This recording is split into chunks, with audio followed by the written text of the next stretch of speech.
Nós vamos discutir aqui agora, né, vamos falar aqui de três, né, autores, um autor e duas autoras, né, que na verdade estão trazendo aí um sangue novo aí para o quadrinho brasileiro, disso que a gente está falando, né, eu acho que eles são muito representativos, né, do atual panorama do quadrinho brasileiro, dentro de um momento de renovação também. Eu costumo dizer que hoje assim, o quadrinho brasileiro está entre os melhores do mundo, né? A gente não fica mais atrás de ninguém, assim, né? A qualidade dos trabalhos, a diversidade dos trabalhos, que isso é uma coisa que eu acho muito importante assim, para o panorama dos quadrinhos, né? A gente tem muita diversidade, nós não somos um país que a produção é dominada por um gênero, por um estilo, né, ou por um determinado posicionamento de mercado. E assim, além dessa diversidade, a gente está vendo um movimento constante, né, de renovação, né, com novos autores e autoras que estão chegando, né, e apresentando trabalhos, né, com consistentes, sólidos, né, que a gente sabe que ainda vai se desenvolver muito. Né. Então, para a gente aqui, é um prazer estar recebendo a Jéssica Grock, a Amanda Miranda e o Max, né, que estão nessa ponta de lança dessa galera que está fazendo quadrinho hoje, né, pedir uma salva de palmas para eles aí.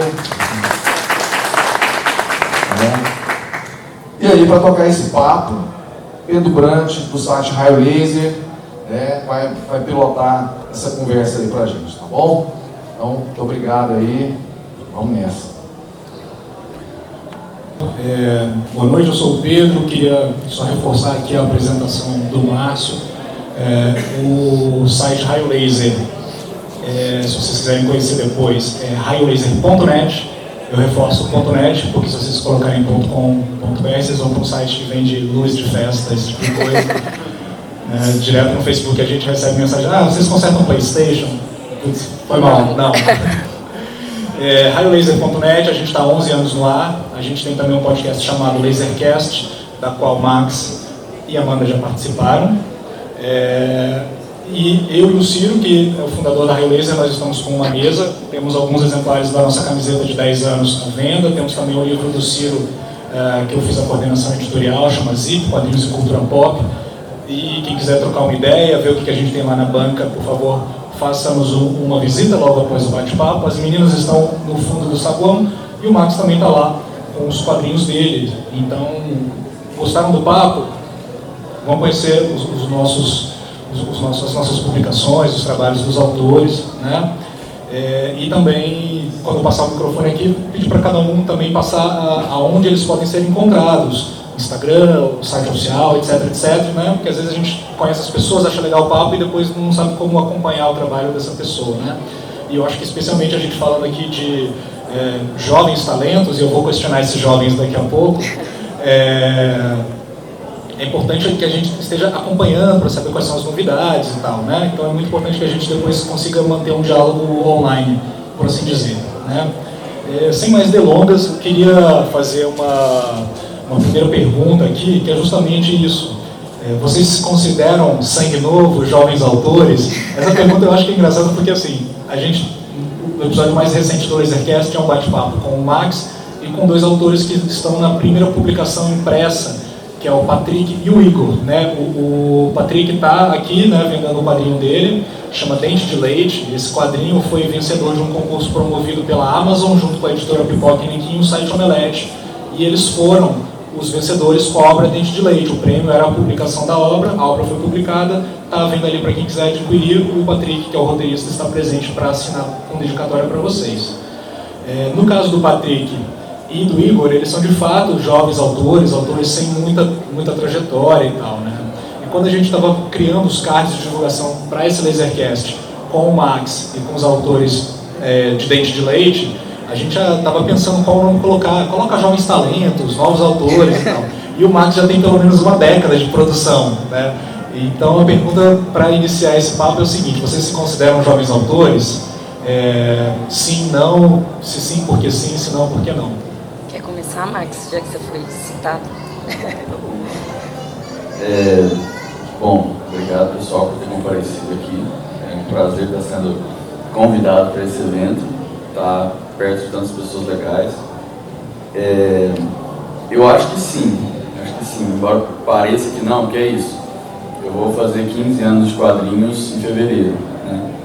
15 anos trabalhando para valer com isso, fazendo muito, mas o que é 15 anos perto da possibilidade, né, que a gente tem? Então, assim, é um rolê de jovem autor, porque a gente percebe que, pô, você precisa de uma caminhada para começar a ter alguma... para conseguir chegar em lugares de diversas formas diferentes, tanto em relação à relevância, espaço e também em relação à qualidade do próprio trabalho, né? E muitas vezes é isso, às vezes a pessoa começou o quadrinho no ano X, mas ela já desenhava. Esses 15 anos que eu estou falando é fazendo histórias em quadrinhos. Eu desenhava antes, entendeu?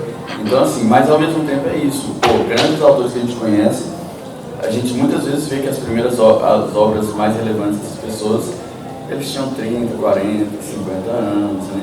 Eu sinto que nesse sentido, que eu acho que é o mais importante, que é onde as nossas obras conseguem chegar, pô, em 2013, o Quintanilha estava lançando o Tungstênio, eu acho, 2012, 2013, eles não sabiam o que podia virar ainda, era muita coisa, parecia um limite, até um teto, assim, sabe, o que dá para você fazer com um quadrinho brasileiro, mas ele passou esse teto. É curioso, né, que quando saiu o Tungstênio, eu falei, uau! Não dá para ir mais longe do que isso. Aí o cara foi lançando uma obra melhor do que a outra, até chegar no começo do ano com Formosa Márcia, que eu falei, cara, agora ele chegou no limite dele. Mas talvez não. Exato. Vai ter mais 10, mais 20. Assim, eu espero, e por isso que é tão importante esse rolê dos eventos, que a gente pensa o quanto o nosso quadrinho pode se desenvolver a partir da gente ter um espaço para respirar, sabe? Então assim, pô, o que a Amanda e a Jéssica vão conseguir fazer daqui a 5 anos, daqui a 10, daqui a 20, cara? Isso me anima a pensar esse tipo de coisa. E o que eu vou conseguir fazer daqui a 10 também. Então, nesse sentido, a gente trabalha há muito tempo e tal, mas sim, a gente é pessoas que estão ali construindo um trabalho que tem muito, muito chão para melhorar, se a gente tiver condições, se nosso país não esmagar a gente, como costuma esmagar. Né? Você se considera uma jovem autora, Amanda? Olha, depende, assim, do ponto de vista. Jovem em relação ao quê, né? É isso que o Max falou, tipo, tem um pessoal que trabalha por 20, 30, 40 anos com isso. Eu estou trabalhando há algum tempo já, né? Eu comecei a fazer em 2013 para 2014, mais ou menos, que eu comecei a realmente treinar alguma coisa que se parecia com o quadrinho.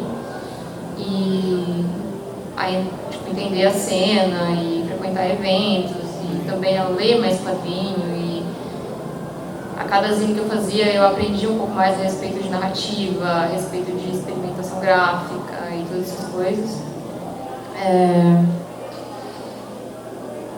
E é isso, tipo, já tá quase beirando os 10 anos, né, assim, para pensar, mas é isso, sempre dá para melhorar, sempre dá para tentar alguma outra coisa. É interessante ver como o trabalho se desenvolve ao longo do tempo. É meio que isso. Depende de qual a comparação que você vai fazer, né? Então, eu tô meio rouca, gente, mas acho que vai dar pra entender. Eu acho que eu me considero, porque daqui da galera eu sou a que há menos tempo produz, assim, né? Eu comecei com um quadrinho chamado Me Leve Quando Sair, em 2018. Foi um quadrinho que, sei lá, abriu as portas, assim, desde que eu fiz ele, eu não parei mais de trabalhar com quadrinho e trampar e me profissionalizar nisso, e, enfim. Então, aí, desde 2018, entrei de cabeça mesmo. Deu certo, sei lá, eu achei que 10 pessoas iam comprar e não ia acontecer nada, e tudo bem, eu ia voltar só a ser uma leitora de gibi. Mas acabou que ele ganhou um prêmio, HQ Mix, de novo talento roteirista.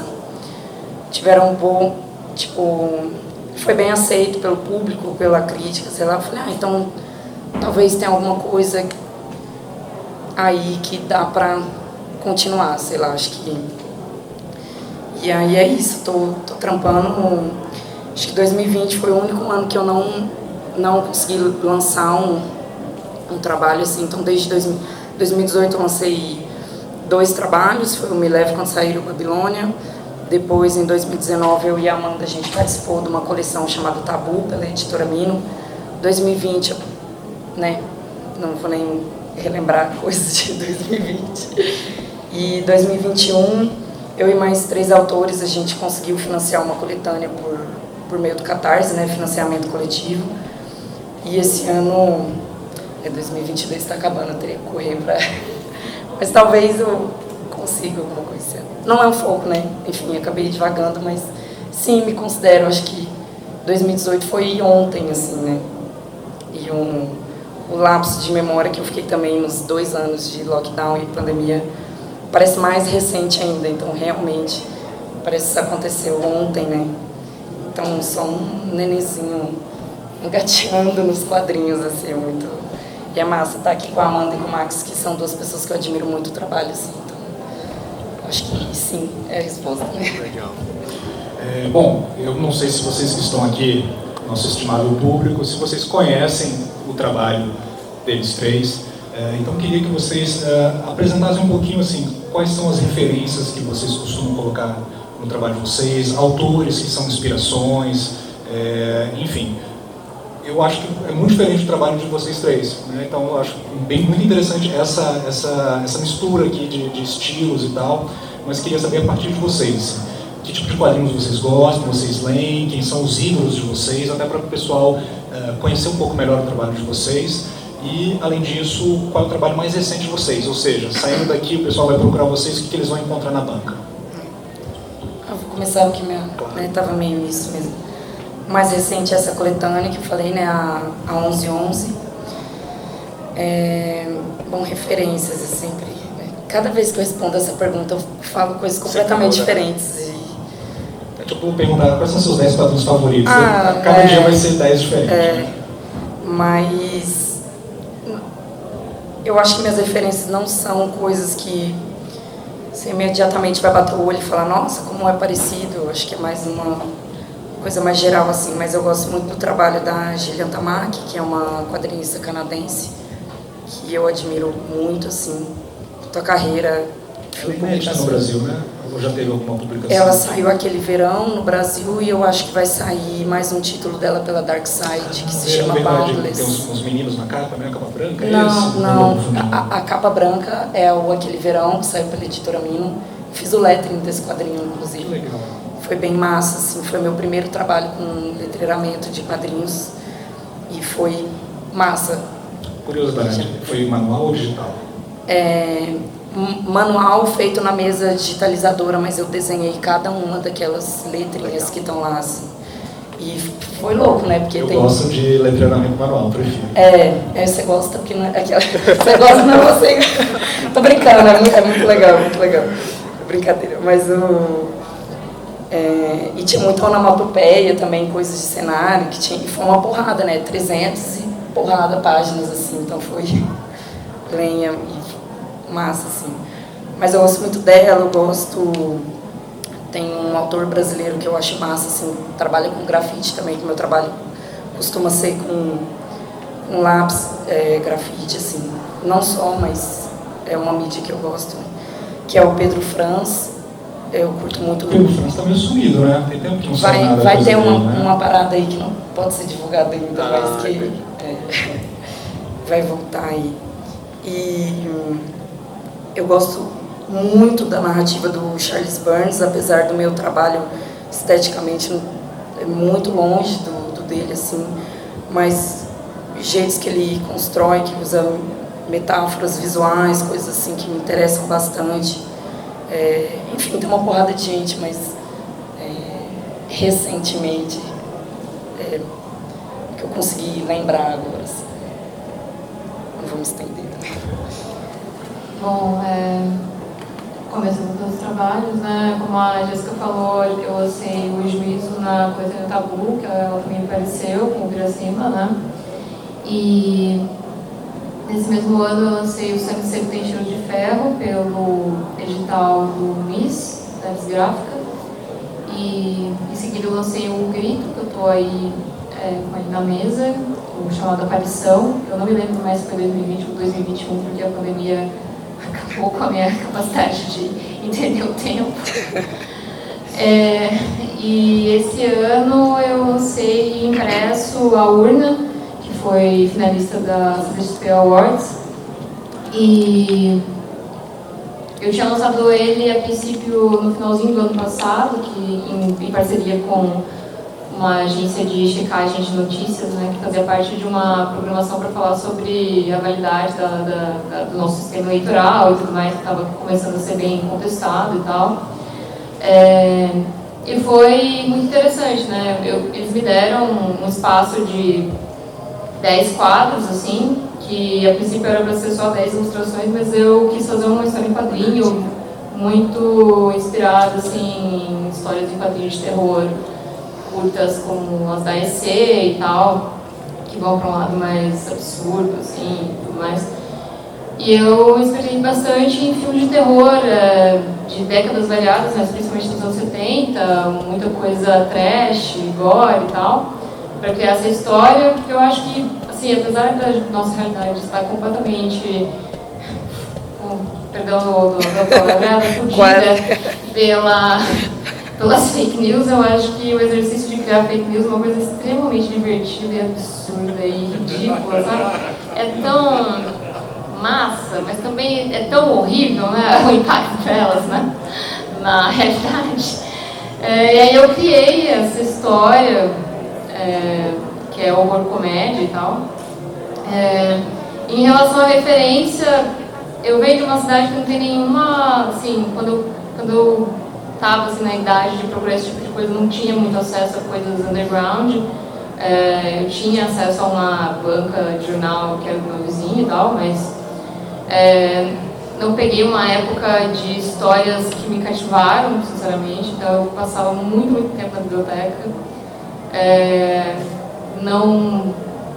Eu era uma pessoa muito fechada e tal, não tinha muito trejeito social, esse tipo de coisa, então eu passava muito tempo na biblioteca.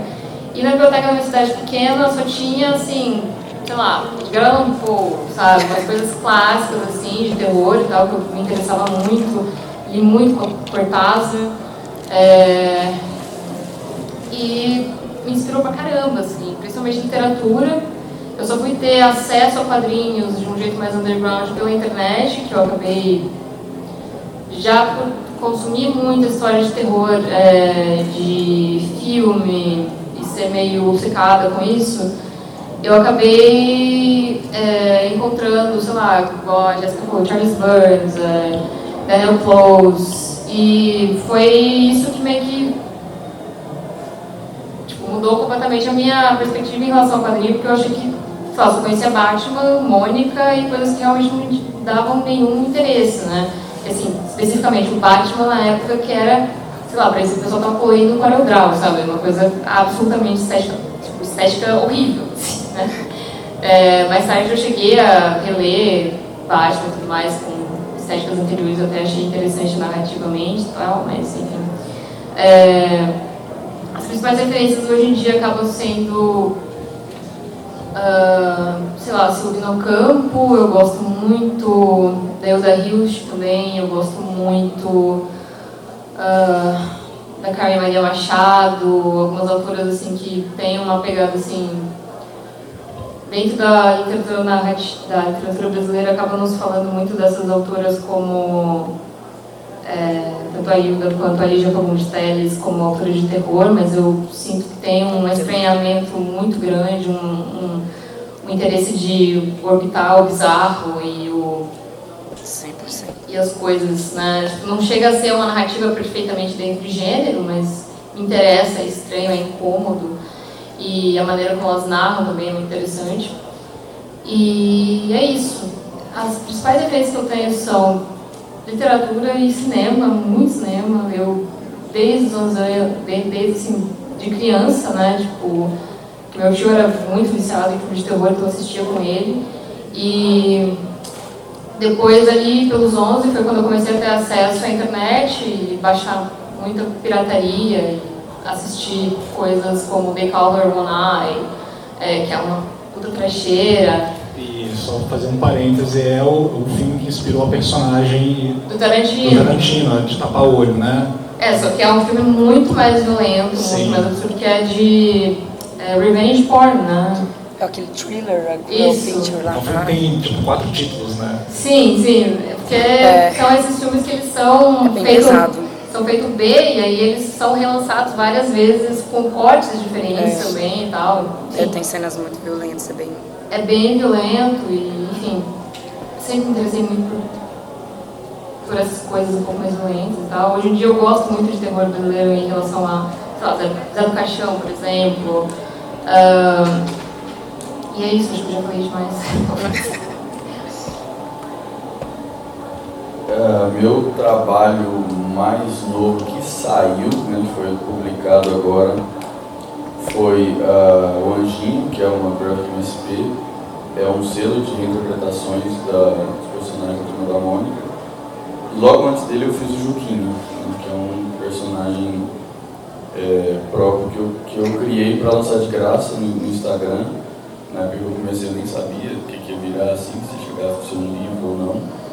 Mas foi um projeto que deu muito mais certo do que eu esperava e acabou virando esse livro. Essas duas coisas estão lá. E as referências dos dois são bem diferentes, sabe? Tipo, cada trabalho, e o trabalho que eu estou fazendo agora também é outra coisa, sabe? Então eu fico surfando também. Eu tenho essas coisas que eu gosto desde sempre, eu continuo gostando, que o tempo passou e eu não parei de gostar delas, mas tem outras que ficam mudando o tempo todo, né? Ídolo é o Lourenço, né?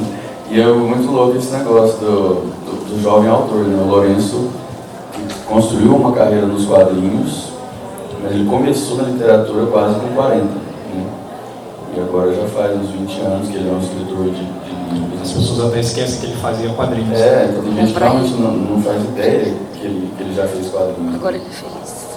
E ele é o meu autor favorito, o meu artista favorito, né? Eu sou apaixonado tanto pelos quadrinhos que ele fazia, tanto quanto pelos livros que ele faz, né? Eu acho que ele é uma pessoa que realmente me inspira bastante, realmente não parece, sabe? Não é, você olha no trabalho e fala, mas não fala, putz, esse cara gosta do Lourenço, né? Então é muita coisa que fica nas entrelinhas ali, né? Gosto muito de punk, hardcore, a música que me formou e me tirou o quadrinho e a música, né? Me colocaram num lugar de ser quem eu sou, né? Tipo assim, sair do ambiente do interior pra achar que você pode, que o mundo é um pouco maior e tal, e assim, cara, é complicado. Eu tinha tudo pra ser, sabe, tipo, uma pessoa nada a ver, assim, do que isso, né? E a arte me estourou minha cabeça um monte de vezes, né, e tal.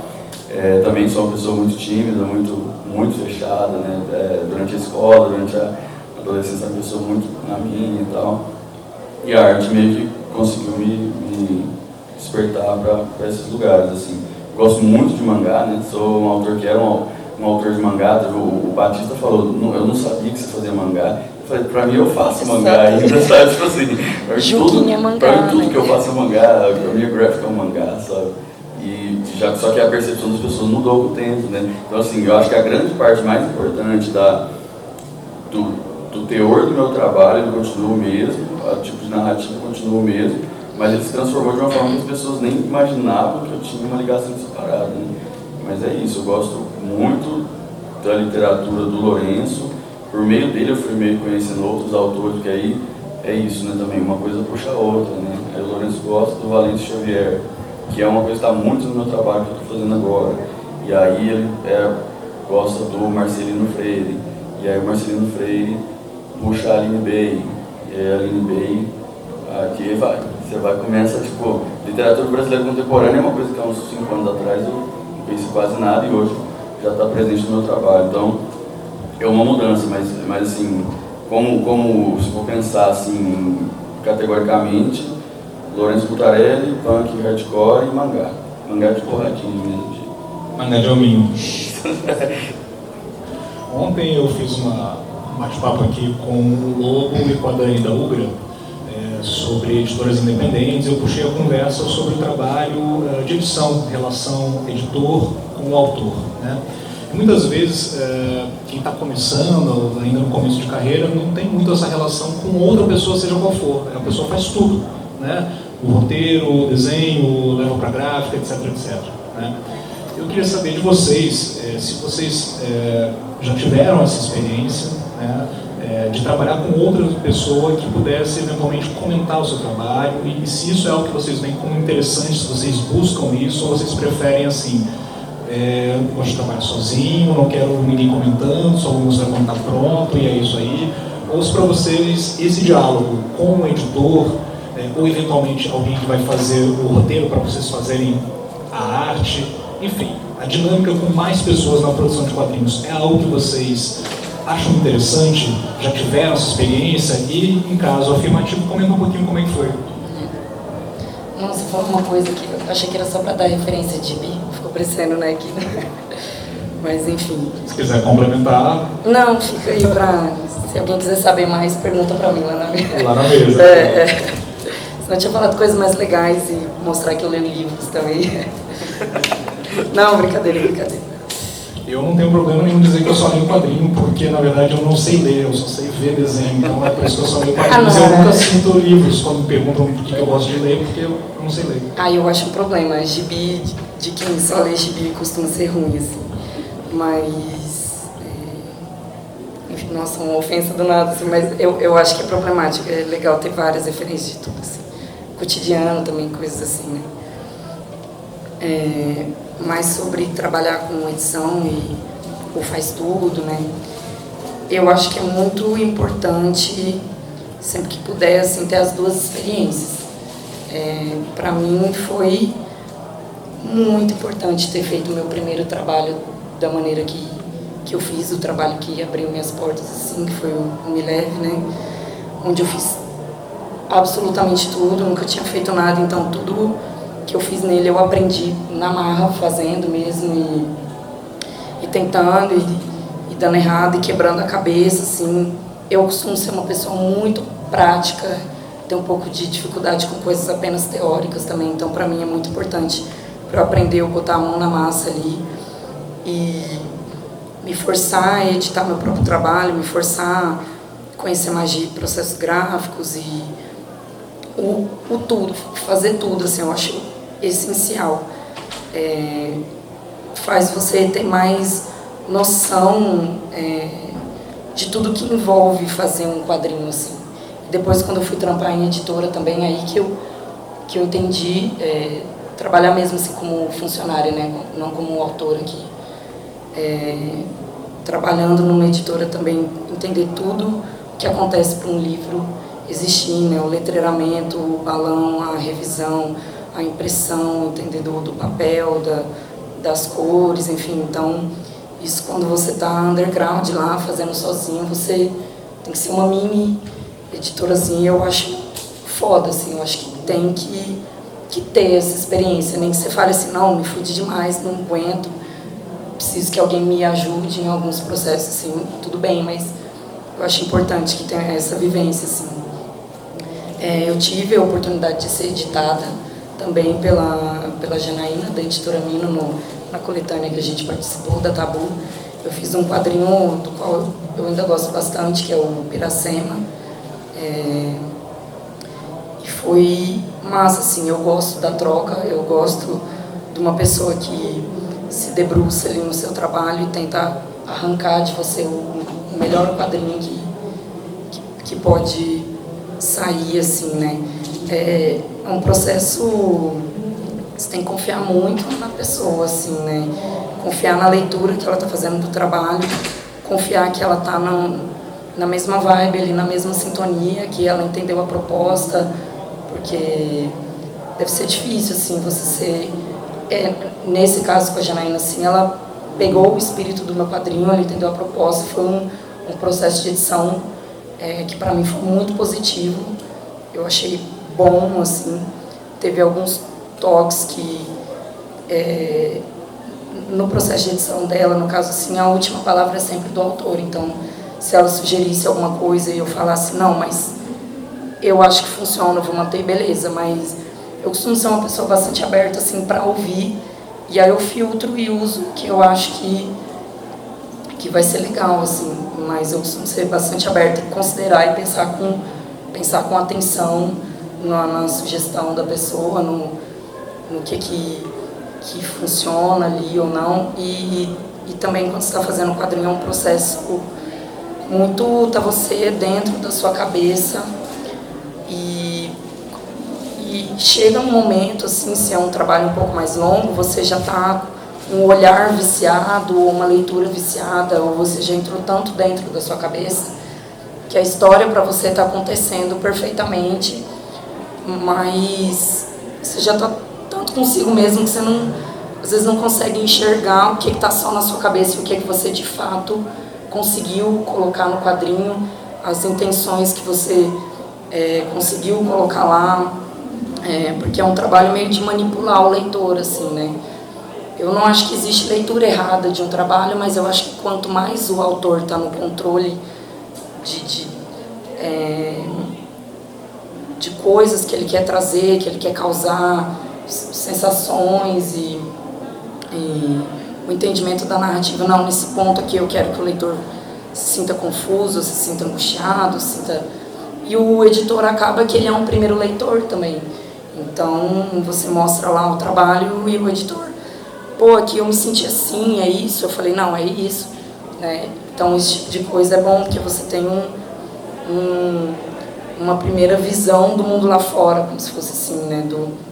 Do mundo que não é só cabeça, alguém que leu e vai trocar ideia com você sobre essas primeiras impressões e coisas assim. Eu costumo ser bem rígida comigo mesma no meu processo, então sempre mudo coisas e tento dar essa editada no meu trabalho. Assim. No Piracema houveram, eu acho que 2 alterações assim, que eu fiz que a Janaína apontou e eu pensei, não, isso algumas coisas assim. E toda a troca também, porque tinha uma proposta a tabu, né, no caso, e que era, você tem que escolher um tabu, você tem que desenvolver ele, assim. Minhas narrativas costumam ser bastante abertas, assim, eu acho que se assemelha a uma coisa, poderia falar que nem o Sé fala, que ele acha que quadrinho se assemelha mais à poesia do que ao cinema ou qualquer outra coisa, eu concordo, pela decupagem das coisas, então eu acho que a minha composição de quadrinho, pode-se dizer que é uma coisa mais poética. Quando fala, fica paia, né? Ai, poesia. Mas... O Ciro, né, que está comigo, ele tem um estudo de poesia com cinema. Então, assim, essas ligações são totalmente possíveis. Né? Com certeza. Eu acho que está mais semelhante à poesia do que ao cinema. Assim. Mas... Eu queria falar assim, tinha um tema. E então foi um processo que ele inteiro fui acompanhada, fui sendo editada. E eu fui pensar no tabu que eu queria. Acabou que o Piracema é sobre sexualidade, descoberta da sexualidade, coisas assim, impulsos sexuais na infância, como a criança lida com a sexualidade, como isso é um tabu bem grande, né? E precisava ser bem cuidadoso, é um tema espinhoso, é um tema perigoso de ser tratado, porque no Brasil que a gente vive corre o risco de eu fazer um trabalho sobre sexualidade na infância e descoberta sexual e pedofilia e, né, essa piração que a gente vive. Então a gente foi bem sentindo a água, assim, trabalhando junto. E eu sempre, tô pensando em colocar essa parada, não é tentei não me censurar e tentei tratar o tema com o cuidado que ele precisa ter, né? Que é um tema que tem que ter eu acho que todo tema você tem que ter uma responsabilidade, mas esse específico me toca bastante nisso. Então, por todos esses motivos, foi massa, assim, pretendo trabalhar com alguém me editando novamente, mas também gosto de fazer tudo sozinha também. Tem trabalhos que são um trabalho menor ou uma coisa que eu vou me autopublicar, uma coisa mais underground, assim. Eu acho que estou satisfeita com a minha relação comigo mesma, assim, mas também curto muito a troca, contando que ela seja...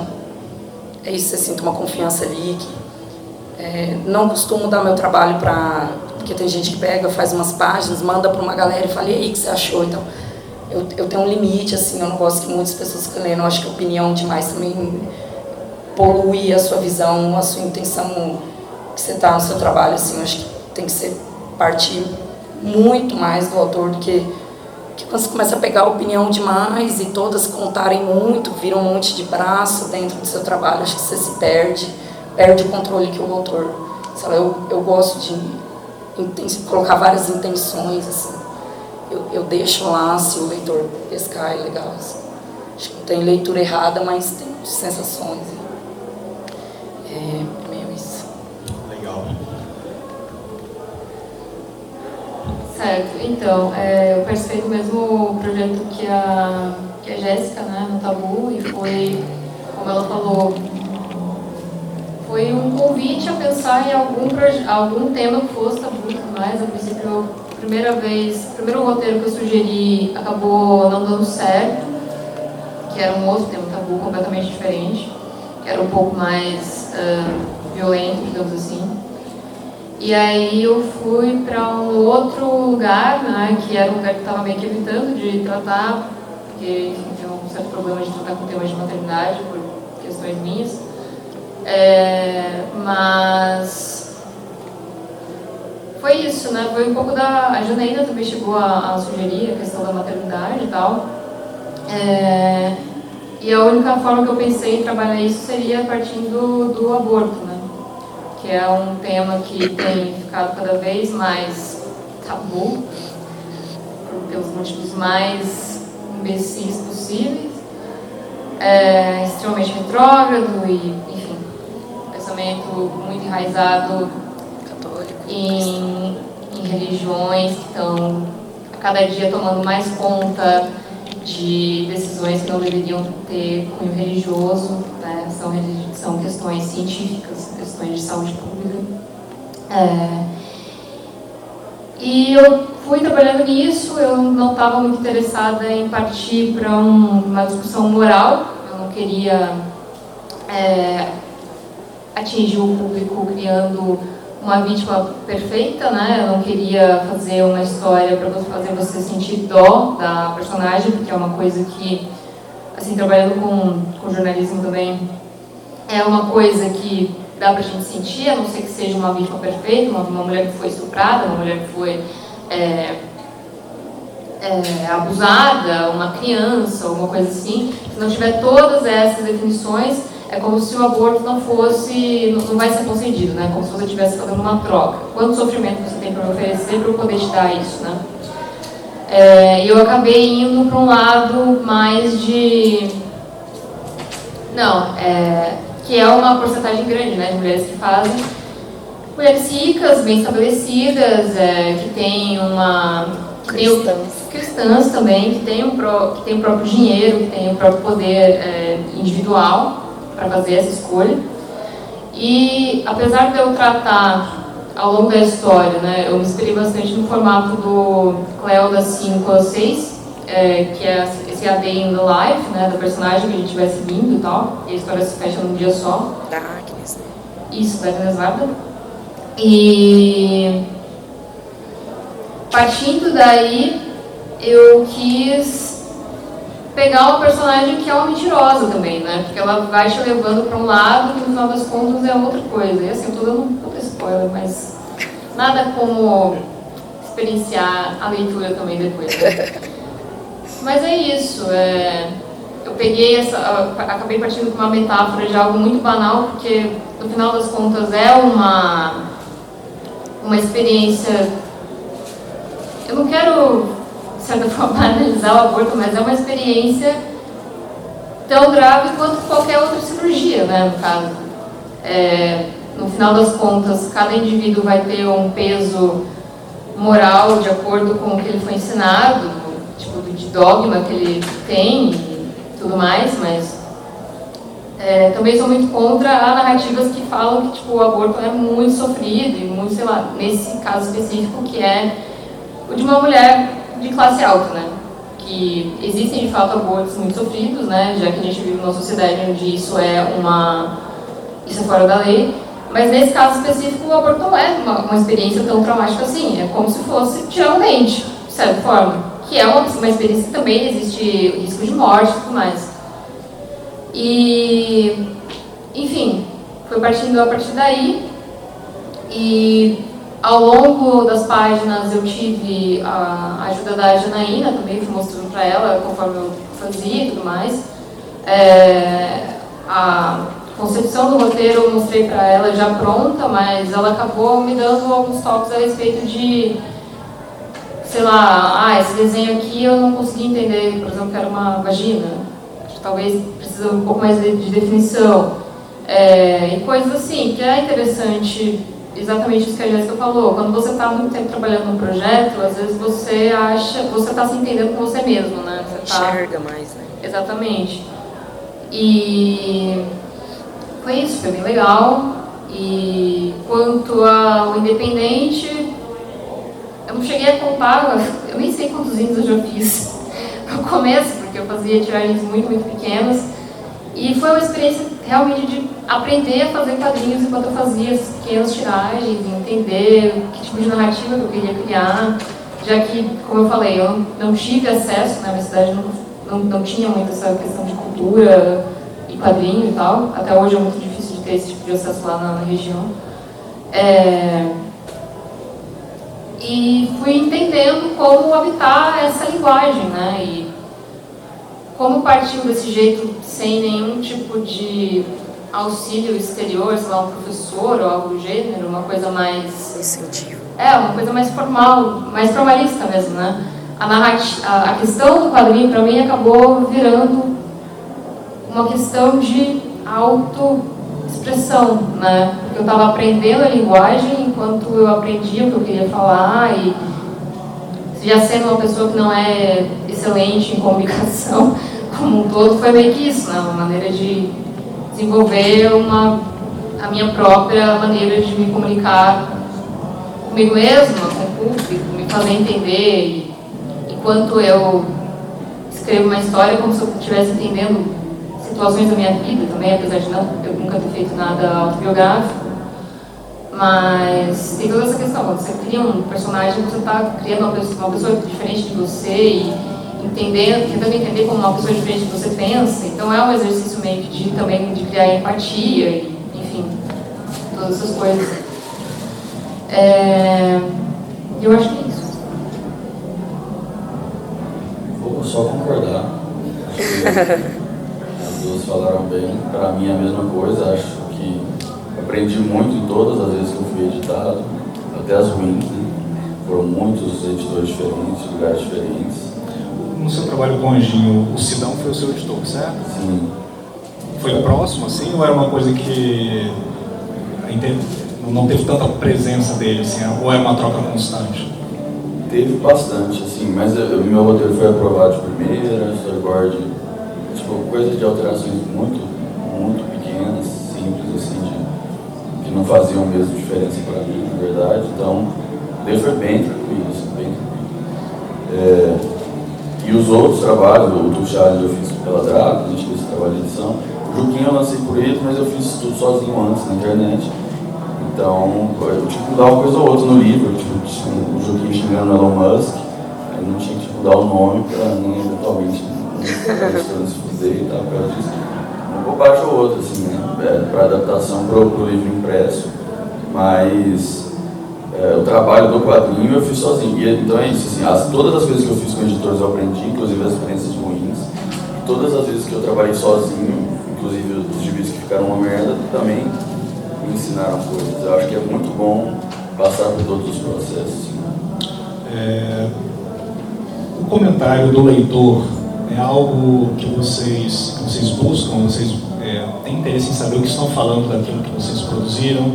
Como que é a relação de vocês com, vamos chamar assim, de uma crítica, não necessariamente uma crítica embasada, mas mesmo um comentário na Amazon, enfim, algo do tipo assim. Isso é o que vocês buscam ou vocês preferem, enfim, não saber, né? E queria que vocês comentassem assim, se teve comentários que vocês gostaram ou comentários que vocês acharam, tipo, horríveis ou absurdos a respeito daquilo que vocês publicaram. Então, eu queria um pouco saber se aconteceu tanto de um lado quanto do outro, com alguma coisa que vocês já publicaram.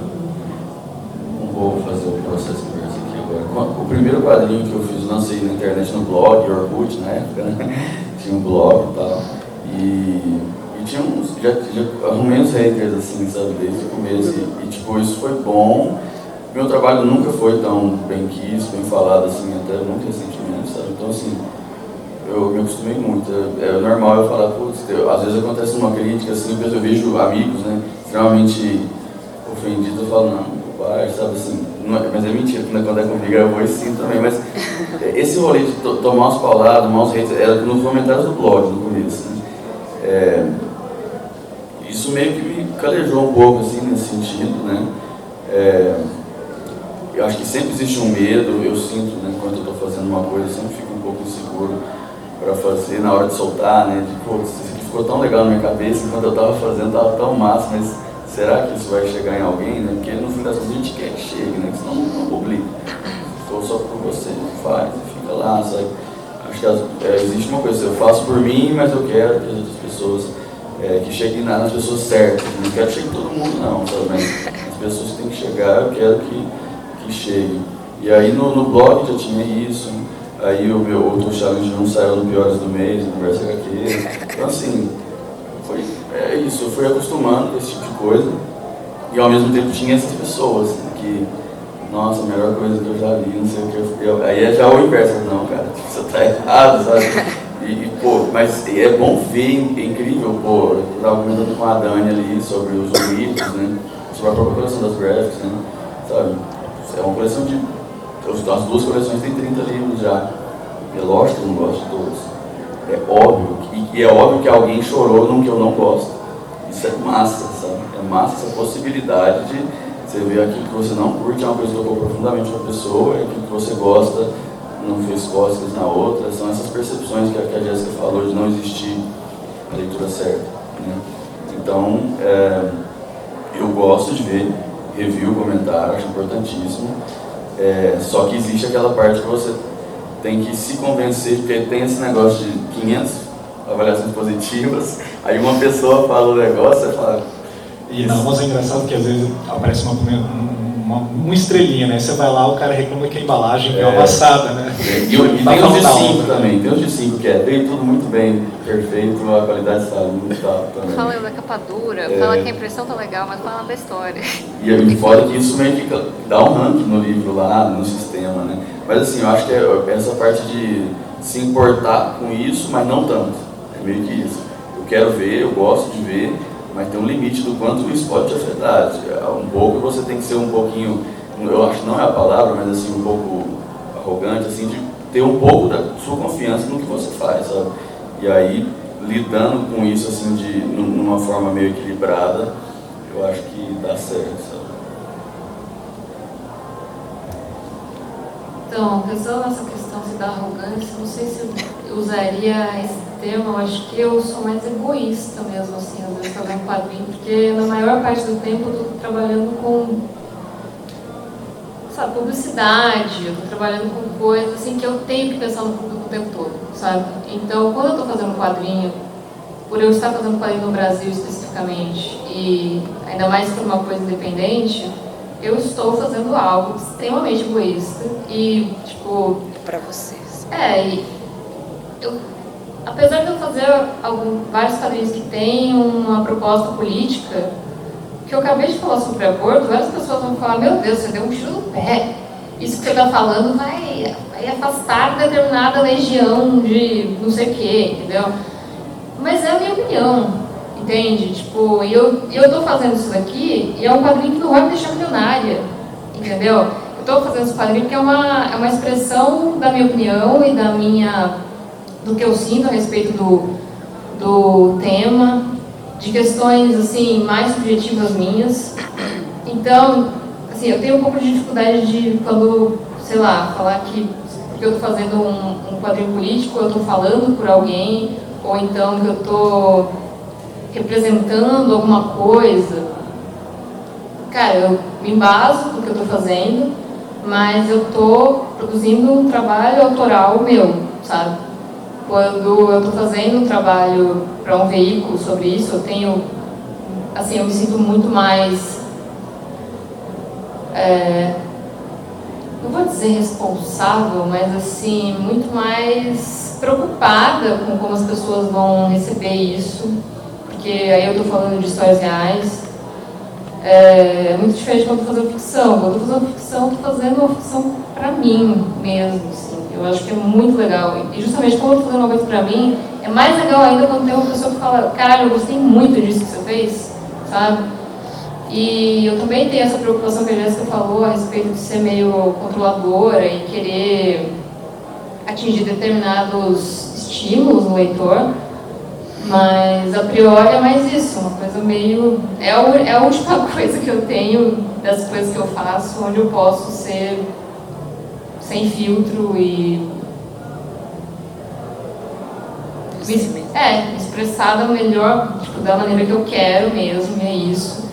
E é maravilhoso quando isso é aceito por uma editora, mas se não for eu me publico, se eu quiser me publicar. E é isso, sabe? É mais nesse sentido. Eu gosto de receber comentários do pessoal que me segue, é sempre... Porque é isso, né? Eu não tô necessariamente falando coisas que são tão legais de, né, se receber. Então é massa quando alguém gosta, quando alguém dá um feedback legal.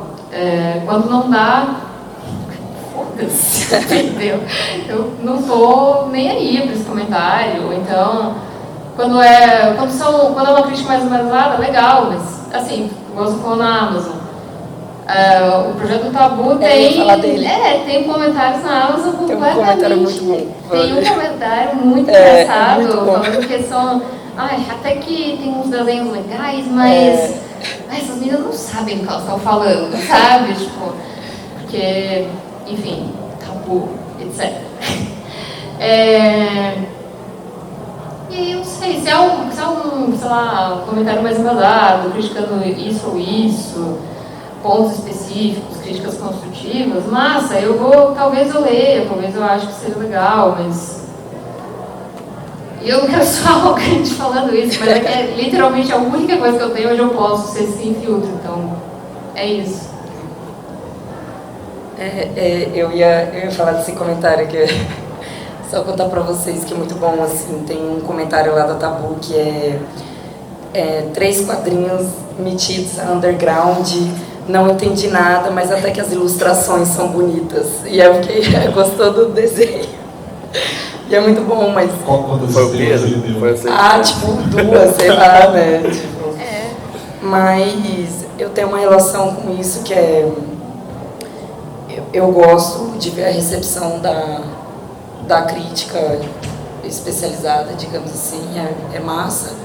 Costumo ler com atenção e pensar o que fez sentido, o que não fez, se eu concordo, se eu não concordo, assim. Mas eu costumo tentar sempre me manter nas rédeas da situação, assim. Então, uma vez, o quadrinho é foda, você parir um quadrinho no mundo, assim, não é uma coisa fácil, é um processo extremamente cansativo, trabalhoso e muitas vezes tem isso. O quadrinho para mim, de um tempo para cá, como eu falei, desde que eu comecei, eu penso em quadrinho enquanto carreira, assim, enquanto em termos profissionais. Acabei, tô trabalhando com isso, comecei em 2018 e não parei mais de trabalhar na área, então de alguma forma tem isso, assim, que eu tento considerar, mas questão do público, eu acho massa. Uma das coisas que eu mais gosto de fazer, inclusive, é vir em feira, assim, é sempre sensacional quando alguém passa na minha mesa e me pergunta coisas, ou essa página aqui eu entendi que é isso e eu tive essa leitura. E a parte que eu falei que eu não acho que tem leitura errada é umas coisas do tipo... eu gosto de trabalhar muito com símbolos, assim, com metáforas visuais, como eu falei.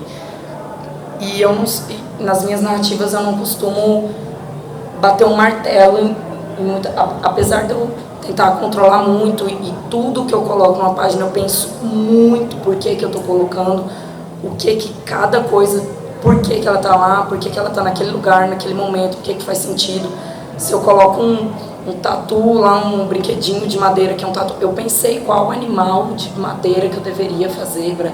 Se eu mostro uma página que tem um diálogo, eu penso, se eu colocar a cabeça dele virado para cá, acho que vai dar mais a intenção de que ele está em dúvida, então eu tento pensar no máximo de coisas, eu fico meio multiverso, assim, pensar no máximo de possibilidades e do porquê que eu estou colocando cada coisa no lugar. Só que a interpretação da metáfora, inclusive é o que faz uma metáfora ser boa para mim, é quando ela não tem só uma interpretação, assim. Quando fala, sim, as lágrimas representam o choro do Brasil que está sofrendo com, sabe, o Brasil, olho do Brasil chorando, tipo, são metáforas gastas e eu gosto de metáforas que tenham uma abertura de possibilidade, uma certa amplitude, assim. E nesse sentido, para mim não tem a leitura errada. Quando Não Me Leve Quando Sair, por exemplo, tem uma cena que é um teatro de bonecos e tal. E aí tem gente que chega e, cara, eu interpretei que esse boneco aqui é o pai, porque ele não apareceu, né? Enfim, é uma história de irmãos, né? E aparece a mãe, mas nunca aparece o pai. Não é o foco da história, né? O foco são os dois protagonistas, irmãos mesmo. Eu interpretei que é o pai e que ele se mata, por isso ele está ausente na história. E o outro, eu interpretei, não vou dar spoilers, né? Mas eu interpretei que tal personagem morreu e é uma intenção que eu coloquei, uma questão da ausência, uma questão da morte, de um suicídio, Então, aí fala, é isso mesmo? Eu falo, cara, se você leu, funcionou, tá dentro vamos dizer assim, da atmosfera, não tem a leitura errada, assim, das interpretações disso. Então é sempre muito legal trocar com os leitores. Inclusive, meu trabalho, eu faço ele de uma maneira, não é tão... Eu acho que não é a primeira coisa você pensar quadrinhos, assim, eu costumo trabalhar com a ausência de requadros, que são os quadradinhos em volta, assim. Não é uma regra, não quero sempre trabalhar com isso também, estou trabalhando outras coisas com os requadros e tal, mas não é tão convencional, então eu achei que ninguém ia entender muito, assim. Eu tenho essa narrativa, como eu falei, mais aberta, mais livre, interpretações finais mais ambíguos, porque eu inclusive, enquanto leitor, eu fico extremamente irritada quando eu assisto um filme e eu não penso nada sobre ele depois. Eu assisto, eu vou dormir, tipo, tá, massa, ele morreu e o guaxinim significava, sabe, tipo... que saco, não deixou nada pra eu pensar, não deixou nada pra eu construir. Eu gosto de fazer parte do filme. Eu gosto de assistir um filme que eu fico, caramba, mas aquela cena da faca, meu, o que ele quis dizer com aquela cena? Por que se ele colocou a cena, ele deu close na faca lá? Não, aquela faca, putz, eu acho que a faca, eu adoro pirar nisso. Então meu trabalho, eu coloco muito isso. Eu vou colocar uma parada assim, eu vou deixar a pessoa com a pulga ali pra ela ficar... Por aquele tatu, meu, por que ela colocou aquele, sabe? E construir, ler junto, porque eu odeio ser subestimada enquanto leitora. Eu detesto que o negócio me entrega tudo, mostra o que aconteceu. Tipo, quando eu fui tentar ler uns DC Comics primeiros, assim, enquanto estudo mesmo, e aí o Superman entra na sala e abre a porta, e aí tá o Superman entrando na sala e abrindo a porta, e ele tipo, cheguei, eu acabei de abrir a porta, e eu tipo, cara... Os requadros falam que tá mostrando o desenho. Tudo tá explicado 100%, e eu penso assim, cara, ele achou que quem tá lendo isso? Uma pessoa... Quem? Sabe? Então, eu não gosto de ser subestimada, e eu não gosto de subestimar o meu leitor também. Então foi uma surpresa muito agradável quando eu fiz o Me Leve. Não subestimei, assim, não dei nada sinto que não dei coisas de bandeja. As pessoas vieram e, nossa, cara, eu entendi isso.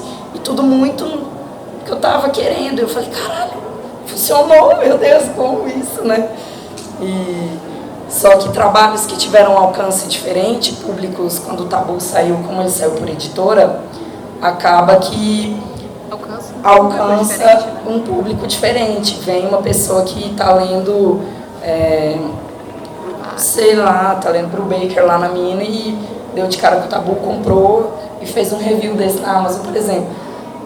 Só que, sei lá, o review do Aquele Verão da Gillian Tamaki, tem um cara que respondeu lá, são só duas meninas jogando conversa fora o quadrinho inteiro, que saco. E, tipo, pra mim o quadrinho é sobre questões indígenas, de colonização, é sobre maternidade, sobre uma mãe que perde uma filha, sobre 1 milhão de coisas. O quadrinho é um dos mais ricos em narrativa que eu já li na vida, assim.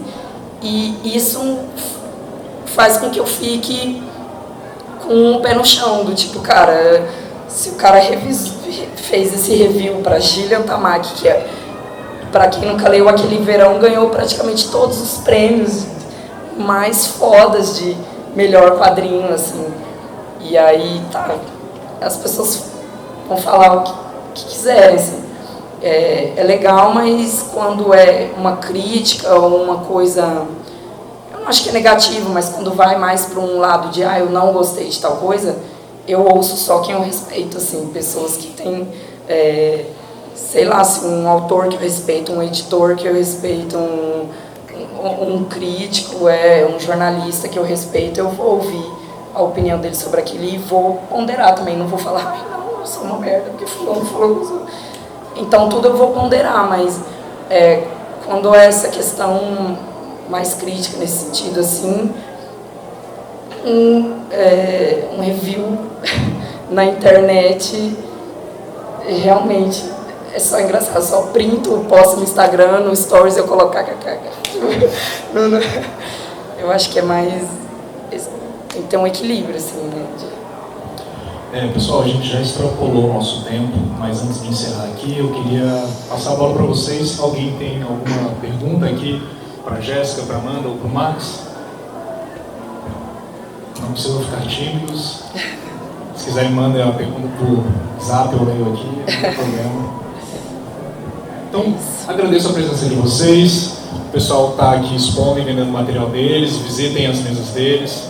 Muito obrigado e até o próximo debate. Valeu!